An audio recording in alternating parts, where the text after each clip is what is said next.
बिस्मिल्लाहिर्रहमानिर्रहीम। अस्सलाम वालेकुम फ्रेंड्स। सो आज हम डिस्कस करने वाले हैं रेक्टेंगुलर कंपोनेंट्स के बारे में। सो रेक्टेंगुलर कंपोनेंट्स असल में है क्या, वो वेक्टर एडिशन का टाइप है। मैंने कहा वेक्टर को एक अलग चैप्टर उस वजह से दिया गया है कि क्योंकि उसकी एडिशन आम अर्थमेटिक के हिसाब से नहीं होती।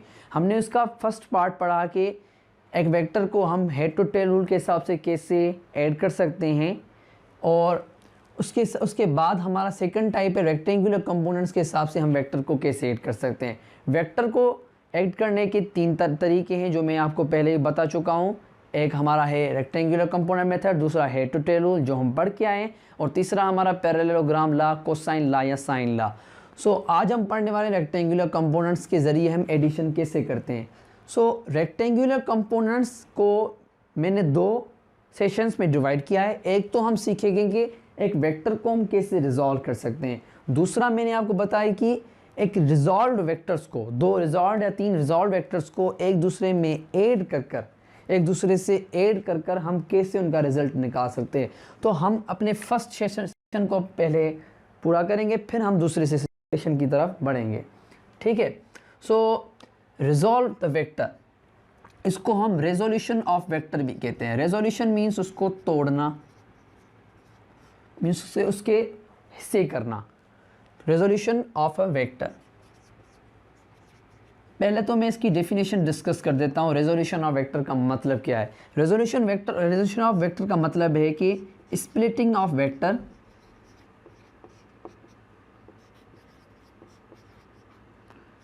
Into its components.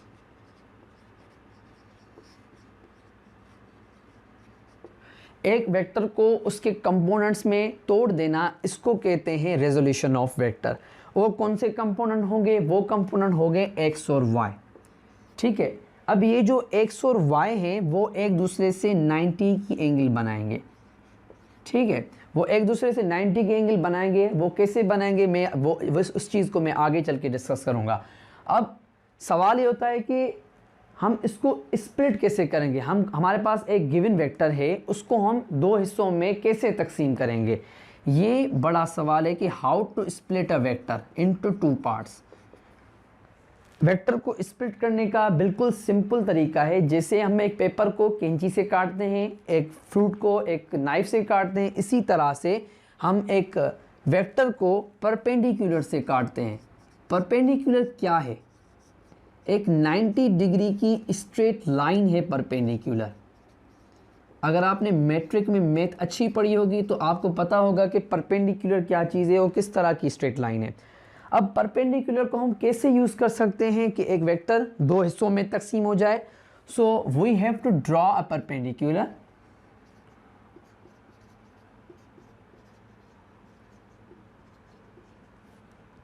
Eight the terminal point of vector.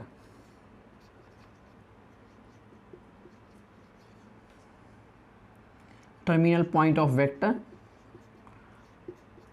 along x and y axis. हमें टर्मिनल पॉइंट ऑफ वेक्टर पर मीन वेक्टर की टिप पर परपेंडिकुलर गिराना होगा। एक तो हम x की डायरेक्शन में गिराएंगे, एक तो हम x के डायरेक्शन में गिराएंगे, दूसरा हम y के डायरेक्शन में। चलिए इसको प्रैक्टिकली भी करके देखते हैं। सपोज हमारे पास एक वेक्टर गिवन है, हम उसका नाम रखते हैं वेक्टर f। ठीक है। अब ये जो वेक्टर f है, इसको हम दो कंपोनेंट्स में तोड़ सकते हैं। कैसे? We should have to draw a perpendicular line at the terminal point of vector. एक तो हमें उसके परपेंडिकुलर लाइन ड्रॉ करनी पड़ेगी along the x and y axis. ये जो हमारा हॉरिजेंटल एक्सिस देख रहे हैं उसको हम कहते हैं x एक्सिस। ये जो हमारा वर्टिकल एक्सिस है उसको हम कहते हैं y एक्सिस। इनकी अलॉन्ग हमको एक परपेंडिकुलर लाइन ड्रॉ करनी होगी। किस तरह से? देखिए, हम इसको इस तरह से लाइन ड्रॉ करेंगे। ये हमने y एक्सिस के अलॉन्ग एक लाइन ड्रॉ की, और ये हमने उसके x एक्सिस से अलॉन्ग एक लाइन ड्रॉ की, जिससे ये वेक्टर दो हिस्सों में तकसीम हो गया। अब अगर आप इस वेक्टर को मिटा भी दें तब भी ये वेक्टर दो हिस्सों में तब्दील हो गया है, fx और fy में। अब आप पूछेंगे कि ये जो वेक्टर हमने लिखा है fx और fy, दो वेक्टर्स, एक वेक्टर में से दो कंपोनेंट बन गए, एक वेक्टर में से दो वेक्टर्स बन गए, इनका मैग्नीट्यूड कितना होगा वो कैसे इनका इनका एक दूसरे से एंगल क्या होगा। ये जो एक दूसरे से एंगल बनाते हैं वो है 90 का एंगल, ठीक है। वो इस वेक्टर से क्या एंगल बनाते हैं वो इनके मैग्नीट्यूड के फार्मूला से आपको पता चल जाएगा। सो चलिए इनके फार्मूलाज को ड्राइव करते हैं। Suppose we have a triangle, एक ओ पी और क्यू। आप देख रहे हैं कि ये एक 90 डिग्री का ट्रायंगल है, मीन्स हम इसको राइट एंगल ट्रायंगल भी कह सकते हैं, ठीक है। सो फर्स्टली हम यहाँ पे अप्लाई करते हैं ट्रिग्नोमेट्रिक रेशोज़। ट्रिग्नोमेट्रिक रेशोज़ कौन से? साइन, कॉस और ten.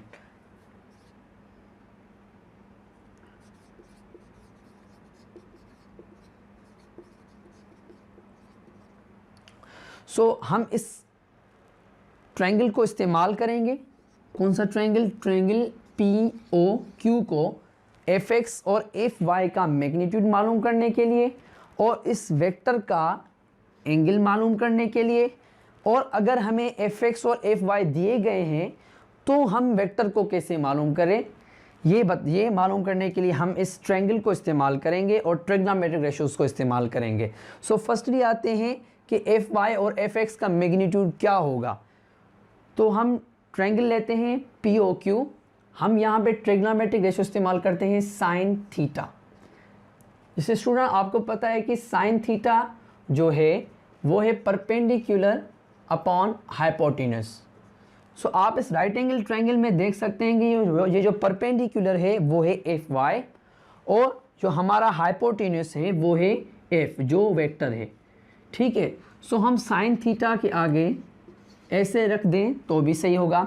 Sign theta is equals to perpendicular means F Y upon hypotenuse means F. अब आपसे पूछा जाए कि आप एफ वाई का मैग्नीट्यूड बताएं तो आप सिंपली एफ को इधर पुट करेंगे, आपके पास एफ वाई का मैग्नीट्यूड मिल जाएगा, ठीक है।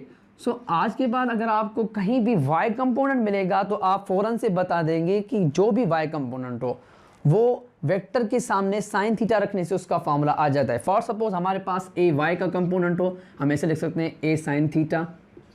हमारे पास बी y का कंपोनेंट हो, हम लिख सकते हैं बी साइन थीटा। इसी तरह से हम किसी भी वेक्टर का y कंपोनेंट देखेंगे तो हम उसके सामने साइन थीटा लगा के उसका ये फार्मूला, उसका ये मैग्नीट्यूड रिकग्नाइज कर सकते हैं, ठीक है। उसके बाद हम डिस्कस करेंगे कि जो एफ एक्स है उसका मैग्नीट्यूड क्या होगा। आप देख रहे हैं कि ये जो एफ एक्स है वो ओ क्यू जो लाइन है उसके बराबर है। आप अगर इसको फ्री वेक्टर के हिसाब से ऐसे पुट करेंगे तो आपको बिल्कुल ऐसा लगेगा कि ये वेक्टर मीन्स ये लाइन एफ एक्स इस लाइन के बराबर है। तो एफ एक्स का मैग्नीट्यूड मालूम करने के लिए हम ट्रिग्नोमेट्रिक रेशो इस्तेमाल करेंगे कॉस थीटा। कॉस थीटा का आपको फॉर्मूला पता है कि बेस अपॉन हाइपोटेन्यूस, ठीक है। कॉस थीटा का फॉर्मूला है बेस अपॉन हाइपोटेन्यूस। यहाँ पे जो हमारा बेस है वो है एफ एक्स, ठीक है, और जो हमारा हाइपोटेन्यूस है वो है हमारा एफ। ये हमने एफ एक्स रख दिया, यहाँ हमने अपना एफ रख दिया। अगर आपसे अब पूछा जाए कि एफ एक्स का मैग्नीट्यूड बताएं तो आप सिंपली एफ को यहाँ पे पुट करेंगे तो आपका बन जाएगा एफ कॉस थीटा। अब सेम y की तरह जब भी किसी वेक्टर का x कंपोनेंट आए आप सिंपली उसको ये भी लिख सकते हैं कि आप एफ कॉस थीटा। अगर a का x कंपोनेंट आ जाए तो आप लिखेंगे a कॉस थीटा। इसी तरह किसी भी वेक्टर का x कंपोनेंट आए तो आप लिखेंगे F cos theta, a cos theta, b cos theta, आप कोई भी कॉस थीटा उसके आगे लिख सकते हैं, ठीक है। अब बात आती है कि अगर हमारे पास एफ एक्स कंपोनेंट हो और एफ वाई कंपोनेंट हो तब हम इसको फार्मूले के तहत ये वेक्टर वापस कैसे अंडरस्टैंड करेंगे। मीन्स अब उसको वेक्टर को वापस लाएंगे तो वो कैसे आएगा, फार्मूले के तहत, ठीक है। फर्स्टली हमें फॉर एग्जांपल हमको ये दो वेक्टर्स दिए गए हैं, ठीक है। मैं आपको बता रहा था कि अगर हमारे पास एफ एक्स और एफ वाई कंपोनेंट गिवन हो तो हम कैसे कुछ वो कौन सा फार्मूला इस्तेमाल करके इनका मैग्नीट्यूड मीन्स उसका ओरिजिनल वेक्टर वापस ला सकते हैं। फॉर एग्जांपल मैं आपको ये समझाना चाहता हूँ कि अगर हमारे पास F X component true for suppose ये हमारे पास एफ एक्स कंपोनेंट है और ये हमारे पास एफ वाई कंपोनेंट है। हमारे पास दो कंपोनेंट्स गिवन है, हमें इनका वेक्टर वापस चाहिए जो हमने इनको तोड़ कर लाया था, ठीक है, वो हमें एफ वेक्टर वापस चाहिए। हम वो कैसे लाएंगे? अगर हमारे पास एफ एक्स है, एफ वाई है, तो हम उस वेक्टर को कैसे लाएंगे? पहले आप ग्राफिकल समझें, मैं पूछ किस चीज़ के बारे में रहा हूँ। मैं पूछ रहा हूँ कि ये एफ जो ये हमारा एफ वाला वेक्टर है वो वापस कैसे आएगा। मैंने आपको प्रीवियस लेक्चर में ये चीज़ बताई थी कि अगर कोई वेक्टर्स टेल टू टेल एक दूसरे से कनेक्टेड हैं तो क्या होगा कि हम एक वेक्टर को, इनमें से कोई भी एक वेक्टर को हम पैरेलली शिफ्ट करेंगे दूसरे के हेड पर। दूसरे के हेड पर जब उसको शिफ्ट करेंगे मीन्स हम एफ वाई को उसके हेड पर शिफ्ट करेंगे। एफ वाई को एफ एक्स के हेड पर हमने शिफ्ट कर दिया, जस्ट इस तरह से ये दोनों एक दूसरे के पैरेलल होंगे। और जब हम इसके हेड से लेके मीन्स इसकी टर्मिनल पॉइंट से लेके फर्स्ट वेक्टर की इनिशियल पॉइंट तक जब एक लाइन ड्रॉ करेंगे तो हमारा बनेगा रिजल्टेंट, वो रिजल्टेंट होगा एफ के बराबर, ठीक है। अब जाहिर सी बात है, मैंने कहा था कि हेड टू टेल रूल में स्केल और प्रोट्रैक्टर का इस्तेमाल होता है और इन रेक्टेंगुलर कंपोनेंट्स में स्केल और प्रोट्रैक्टर का इस्तेमाल नहीं होता। तो जाहिर सी बात है इस चीज़ के लिए भी कोई फार्मूला होगा। तो इस फार्मूले को ड्राइव करने के लिए हमारे पास है पाइथागोरस थ्योरम, क्योंकि ये जो ट्रायंगल है वो है राइट एंगल ट्रायंगल। हम यहाँ पे पाइथागोरस थ्योरम अप्लाई करेंगे, हाइपोटेन्यूज का square base square plus perpendicular square, ठीक है। अब यहाँ देख रहे हैं कि यहाँ पे जो हाइपोटेन्यूज है वो है एफ, आप उसका स्क्वायर रख दें। यहाँ पे जो बेस है वो है एफ एक्स, आप उसका स्क्वायर रख दें, प्लस जो परपेंडिकुलर है वो है एफ वाई, आप उसका भी स्क्वायर रख दें, ठीक है। अब ये जो हमारी कॉमन बात हम यहाँ पे अंडर रूट रखें, हम यहाँ पर स्क्वायर ख़त्म कर देते हैं और इनका स्क्वायर ख़त्म नहीं होगा क्योंकि इनके ऊपर अलग अलग से स्क्वायर हैं, ठीक है। सो यहाँ पे हमारा ये फॉर्मूला जनरेट हो गया, F is equals to F X square plus F Y square. अगर हमारे पास कोई वेक्टर गिवन है, उसके हमें कंपोनेंट्स बनाने हैं, एफ हमें उसका y कंपोनेंट बनाना है या उसका x कंपोनेंट बनाना है, तो हम ये फार्मूला इस्तेमाल करेंगे। मीन्स हमें अगर किसी वेक्टर को दो हिस्सों में तोड़ना है तो हम इन दोनों फार्मूलाज को इस्तेमाल करेंगे। ये आप नोट डाउन कर ले अपनी कॉपी में, हम इन दोनों फार्मूलाज को इस्तेमाल करेंगे अगर हम किसी वेक्टर को दो हिस्सों में तोड़ना चाहते हैं। अगर हम किसी टूटे हुए वेक्टर को जोड़ना चाहते हैं तो हम ये फार्मूला इस्तेमाल करेंगे, ठीक है। सो उसके बाद हम डिस्कस करने वाले हैं, हमारे पास तीन फार्मूलाज आ गए, एक एफ एक्स का, एक एफ वाई का। एफ एक्स का जो फार्मूला आ गया वो हमारा था एफ कॉस थीटा और एफ वाई का था जो हमारा फार्मूला वो था एफ साइन थीटा। अब हमसे पूछा जा रहा है कि अगर ये जो आपका वेक्टर है एफ, उसका आपको अगर एंगल मालूम करना हो तो आप कौन सा फार्मूला इस्तेमाल करेंगे? सेम तरीके से हम यहाँ पे जो ट्रायंगल लेंगे वो पी ओ क्यू होगा। ये ट्रायंगल पी ओ क्यू लेके हम टेंजेंट वाला ट्रिग्नोमेट्रिक रेशो इस्तेमाल करेंगे।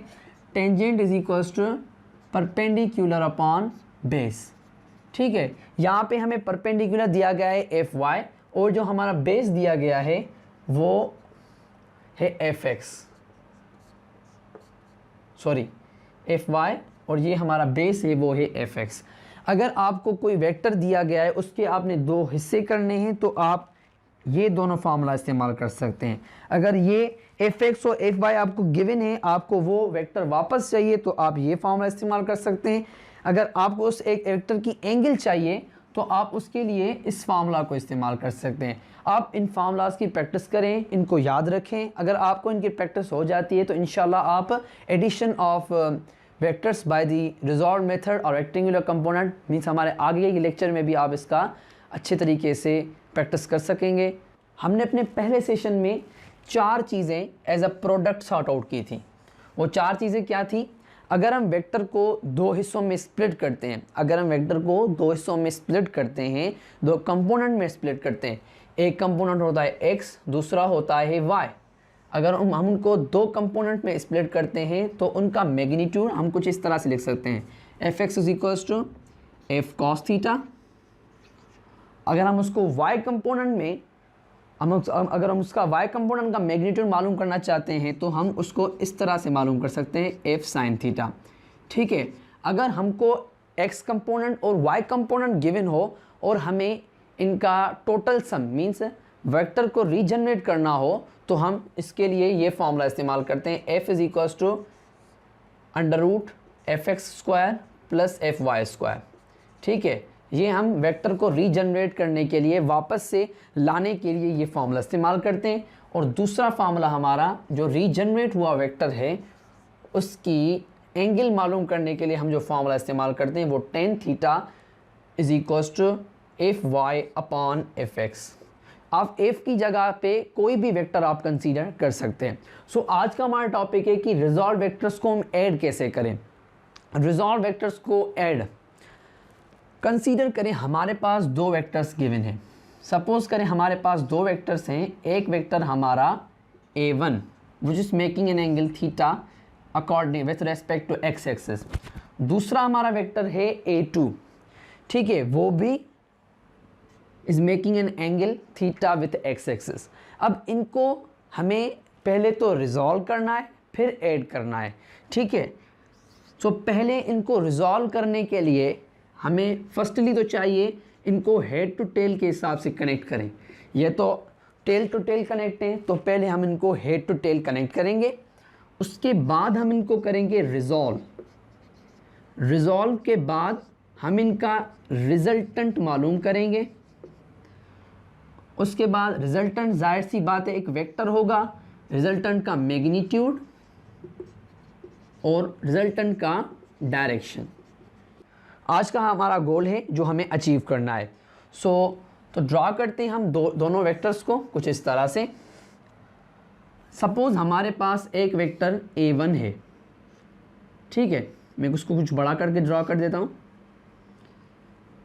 ये हमारा वेक्टर a1 है। ठीक है, ये a1 वेक्टर हमारा, और दूसरा वेक्टर है a2 जो इस तरह से हमने ड्रा किया और हमें गिवन भी ऐसे है। ठीक है, हमने इनको हेड टू टेल के हिसाब से कनेक्ट कर दिया, जैसे उसमें कहते हैं कि join the previous vector with the tail of the next vector, इस तरह से हमने इसको ज्वाइन कर दिया। सो दूसरा स्टेप हमारा है रिजॉल्व। रिजॉल्व करने का तरीका हम अपने पिछले सेशन में सीख के आए हैं, फिर भी हम उसको रिवाइज करेंगे। रिजॉल्व करने के लिए हम एक टूल इस्तेमाल करते हैं, जैसे एक पेपर को काटने के लिए हम सीजर इस्तेमाल करते हैं और एक फ्रूट को काटने के लिए हम एक छुरी इस्तेमाल करते हैं। इसी तरह हम एक वेक्टर को दो हिस्सों में तकसीम करने के लिए, काटने के लिए परपेंडिकुलर इस्तेमाल करते हैं along the X axis and along the Y axis. ठीक है, मैं यहाँ पे डिफरेंट मार्कर से इसको शो कर देता हूँ। अगर मैं इसकी लास्ट मीन्स टर्मिनल पॉइंट से, वेक्टर a1 की टर्मिनल पॉइंट से एक परपेंडिकुलर y की तरफ गिराऊं तो यहाँ पे इसका a1y कंपोनेंट जनरेट होगा। ठीक है, और बिल्कुल इसके परपेंडिकुलर भी a1y जनरेट होगा कुछ इस तरह से। ठीक है, और उसके बाद मैं इसके x एक्सिस में एक परपेंडिकुलर ड्रॉ करूँगा कुछ इस तरह से, जिससे इसका a1x कंपोनेंट जनरेट होगा जो अपना फ्री वेक्टर नीचे वाले हिस्से को करेगा। मींस अब हम इसको भी a1x बुला सकते हैं। ठीक है, ये हमारा a1x हो गया। ठीक है, ये हमारा वेक्टर a1। अब हमारा दूसरा वेक्टर आ जाता है a2 जिसको हमने रिजॉल्व करना है, पर मैं एक डिफरेंट मार्कर से उसको रिजॉल्व करूँगा जिससे आपको इसकी पता चले कि a1 और a2 के कंपोनेंट्स में क्या क्या फ़र्क है। हमारा जो a2 कंपोनेंट है उसको भी हम सेम तरह से ही रिजॉल्व करेंगे, एक परपेंडिकुलर y डायरेक्शन में गिराएंगे। ठीक है, और दूसरा परपेंडिकुलर x डायरेक्शन में गिराएंगे। अब मैं परपेंडिकुलर पूरा क्यों नहीं कर रहा हूँ, इसकी वजह ये है कि a2 वेक्टर यहाँ पर ख़त्म हो जाता है, यहाँ पर a2 वेक्टर ख़त्म हो जाता है और y डायरेक्शन में भी यहाँ पर a2 वेक्टर ख़त्म हो जाता है। मीन्स अब a2 के दो कंपोनेंट हो गए, एक हो गया a2y, दूसरा हो गया a2x। सिमिलरली इसके जो सेम साइड है उस पर हो गया हमारा a2x और यहाँ पर हो गया a2y। ठीक है, अब हमने इनको रिजॉल्व तो कर दिया, पर हमारे पास एक मसला है, वो ये कि अबे ये जो हिस्सा है ना, ये जो हिस्सा खाली है अभी, अब इसको हमें फिल करना है। हम इसको कैसे फिल करेंगे? आप देख रहे हैं ये जो हमारा a1y वाला हिस्सा है, देखें a1y जो है ये हमारी a1y बिल्कुल पैरेलल है, बिल्कुल पैरेलल है और बराबर है इससे हिस्से के। सो हम a1y को पैरेलली शिफ्ट करके यहाँ पर ले आए a2y के सामने। ठीक है, अब ये हमारी a2y हो गई, सॉरी a1y हो गई। अब a2y और a1y एक ही लाइन में हो गए। उसके बाद हम देख रहे हैं कि ये भी हिस्सा खाली है। अब हमने a2x को पैरेलली शिफ्ट कर दिया नीचे, जिससे क्या हुआ, अब a1x और a2x भी एक ही लाइन में आ गए। a2x एक ही लाइन में आ गए। तो हमने माना पूरा तो उसको रिजॉल्व कर दिया। अब हमारे पास क्या है, अब हमें रिजल्टेंट निकालना है। जाहिर सी बात है ये हेड टू टेल रूल के हिसाब से जुड़े हुए हैं। इनका रिजल्टेंट कैसे निकलेगा? We have to join the tail of the last vector to the head of the we have to join the tail of the first vector to the head of the last vector, then after we can get the resultant. So चलिए इसका resultant निकालते हैं। ये हमारा resultant निकल गया, जिसको हम नाम देते हैं a का।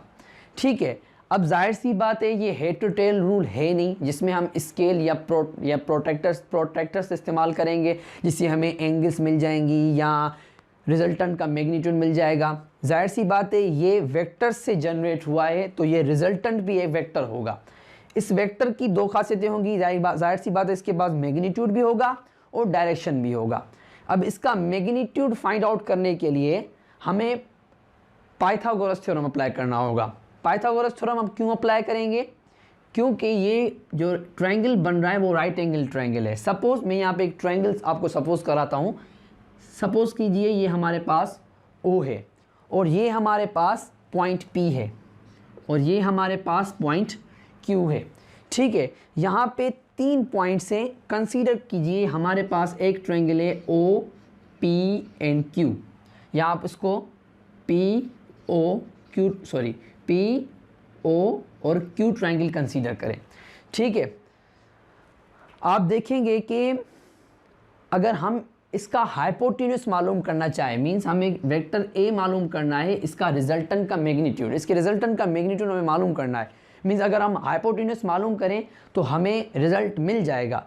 ठीक है, सो हम जल्दी से करते हैं। हाइपोटेन्यूस का स्क्वायर, बेस का स्क्वायर और परपेंडिकुलर का स्क्वायर। अगर आप ट्रिग्नोमेट्री में एक अच्छी कमांड रखते हैं तो आपके लिए वेक्टर कोई मुश्किल चैप्टर नहीं है। अब हाइपोटेन्यूस हमारे पास यहाँ है A और हमारे पास जो ये बेस है वो है a1x और a2x। ठीक है, ये हमारे पास a का स्क्वायर मीन्स रिजल्टेंट का स्क्वायर, और ये जो बेस है वो है a1 का a1x प्लस a2x और इन दोनों का स्क्वायर प्लस परपेंडिकुलर है a1y प्लस a2y। ठीक है, अब क्या करना है? अब आप पूछेंगे कि अगर इन दोनों के ऊपर स्क्वायर है तो यहाँ पर भी a square plus 2ab plus b square वाला सिस्टम होगा। यहाँ पर ये सिस्टम नहीं होगा। अगर हम करना चाहे तो कर सकते हैं, इसमें कोई इशू नहीं है। पर अगर आप यहाँ पे गौर करेंगे, फॉर सपोज अगर मैं इस सारे झमेले को मिटा दूँ, मैं सिर्फ वेक्टर a को रहने दूँ, अगर मैं सिर्फ वेक्टर a को रहने दूँ, अगर मैं सारे सिस्टम को मिटा देता हूँ, ठीक है, फॉर सपोज मैं सारे सिस्टम को मैंने मिटा दिया, पर आपको दो चीज़ें याद रखनी है। हमने दोनों वेक्टर्स को रिजॉल्व किया था। ठीक है, फॉर सपोज मेरे पास वेक्टर a जो मैंने रिजल्टेंट निकाला वो अभी तक यहीं तक मौजूद है। ठीक है, ये अभी तक मेरे पास मौजूद है वेक्टर ए। अगर मैं वेक्टर ए को दो हिस्सों में रिजॉल्व करता हूं, अगर मैं सेम वेक्टर ए को दो हिस्सों में रिजॉल्व करता हूं, मैंने पहले क्या किया था, दोनों वेक्टर्स को रिजॉल्व किया था, अब मैं रिजल्टेंट वेक्टर ए को दो हिस्सों में रिजॉल्व करता हूं तो क्या होगा, तो यहां पे बन जाएगा ए वाई और यहां पे बन जाएगा ए एक्स। अब ये जो ए वाई और ए एक्स जो हैं,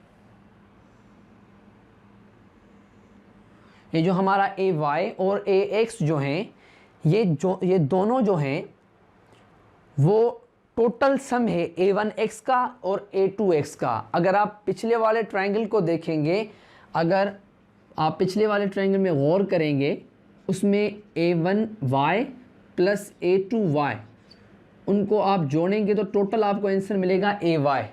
ठीक है, मीन्स आपको रिजल्टेंट का वाई कंपोनेंट बराबर है इन दोनों की एडिशन के। ठीक है, और इसी तरह रिजल्टेंट का X component A one X plus A two X के बराबर है। ठीक है, सो हम ऐसे भी लिख सकते हैं ए स्क्वायर प्लस ए एक्स का स्क्वायर प्लस ए वाई का स्क्वायर। ठीक है, सो हमने अंडर रूट पुट किया, ए का स्क्वायर ख़त्म हो गया और यहाँ पे स्क्वायर आ गया। सो इसी तरह ए एक्स का स्क्वायर प्लस ए वाई का स्क्वायर। ठीक है, उसके बाद हमने यहाँ पे फॉर्मूला पुट किया। अगर हमें रिजल्टेंट का मैग्नीट्यूड चाहिए तो हम उसको इस तरह से हासिल कर सकते हैं, एक X A is equals to A X का स्क्वायर प्लस ए वाई का स्क्वायर। ठीक है, ये हमारे पास बिल्कुल एक सिंपल डेरिवेशन थी जो हमने इसके बेसिस पे की। बिल्कुल इसकी तरह भी ये सेम है, जैसे ये है ऐसे ही हमने इसको निकाला है, पर यहाँ पे हमको इस बात का थोड़ा ख्याल रखना पड़ेगा कि ये x और दूसरे x का सम, इस y का और इस y का सम रिजल्टेंट के कंपोनेंट्स के बराबर है। ये इस बात का हमको थोड़ा ख़ास ख्याल रखना पड़ेगा। और दूसरी बात हम करते हैं डायरेक्शन की। डायरेक्शन प्रोवाइड करने के लिए अगर हम इसका टेंजेंट ले लें, ठीक है, अगर हम इसका टेंजेंट ले लें, tan theta is equals to A Y upon A X. Tangent theta upon is equals to perpendicular, यहाँ पे परपेंडिकुलर ए वाई के बराबर है और ए एक्स और जो हमारा बेस है वो ए एक्स के बराबर है। ठीक है, ये जो हमारा परपेंडिकुलर ए वाई और बेस हमारा ए एक्स। आप इसी तरह से इसका भी फार्मूला सॉर्ट आउट कर सकते हैं। ठीक है, यहाँ पे फार्मूलाज तो सेम लगे पर यहाँ पे थोड़ा कॉन्सेप्ट थोड़ा चेंज था, इसलिए रिजॉल्व वेक्टर्स को ऐड करने का तरीका अलग दिया गया है, क्योंकि यहाँ पे थोड़ा कॉन्सेप्ट चेंज है। ये जो हमारा कॉन्सेप्ट है ना, आपको इसको थोड़ा मजबूत करना होगा, जिससे आपका थोड़ा ये जो टॉपिक है वो मजबूत हो जाएगा और आपको पेपर्स में आसानी होगी। सो आज का लेक्चर हम यहीं तमाम करते हैं, मिलते हैं आपके साथ एक नए टॉपिक के साथ। आज के लिए इतना ही, अल्लाह हाफिज़।